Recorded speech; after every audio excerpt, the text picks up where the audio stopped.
কলিয়াবৰত চাহ শ্ৰমিকসকলৰ তীব্ৰ প্ৰতিবাদ। দুৰ্গা পূজাৰ প্ৰাকক্ষণত 20% বোনাছ বিচাৰি কলিয়াবৰৰ চিকুনি চাহ বাগিচাত চাহ শ্ৰমিকৰ তীব্ৰ প্ৰতিবাদ। চাহ বাগিচাৰ মালিকে শ্ৰমিকক শোষণ কৰাৰ অভিযোগ উত্থাপন কৰে শ্ৰমিকসকলে। কলিয়াবৰৰ পৰা হেমন্ত ভূঞাৰ ৰিপৰ্ট NH অসম।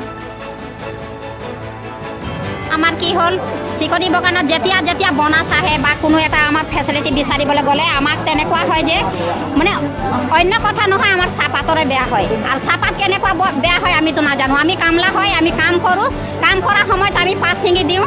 পাঁচ ছিঙা দিয়াৰ পিছতে ফেক্টৰীত কেনেকুৱা চাহপাত বেয়া কৰে, কেনেকুৱা কি কৰে এইটো আমি নাজানো। আমাৰ প্ৰাপ্য বস্তু আমাক লাগে, আমাক 20% বোনাছ আমাক লাগে প্ৰত্যেক বছৰ আমাক তেনেকুৱা। আৰু আমাৰ এটা হ'ল আমি ৰেচন 1 বছৰ এৰি দিলোঁ।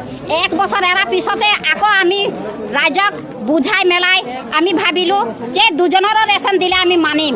কিহৰ কাৰণে আমাক ৰেচন দিয়া নাই? এইটো সময়ত এই বনাছ সময়ত কোনো প্ৰাপ্য বস্তুৰ সময়ত আমাৰ মালিকে তেনেকুৱাই কৰে। আজি এইটো লগাই 3 বছৰ হৈ গ'ল। আমি ইয়াতে আহি ধাৰণা দিলেহে আমাক ৰেচনটো দিয়ে বা বানাছ দিয়ে, নহ'লে নিদিয়ে। এতিয়া আমি ভাবি আছোঁ একো ব্যৱস্থা কি আছে আমাক যদি দিব পাৰে তো মালিকে দিয়ক, আৰু দিব নোৱাৰে যদি সেইটো আমি ওলাই গুচি যাওঁ। আমি আৰু তাৰ লগত আমি হাই হুলস্থুল কৰিব নোৱাৰোঁ। কিহৰ কাৰণে আমি হাই হুলস্থুল কৰিম?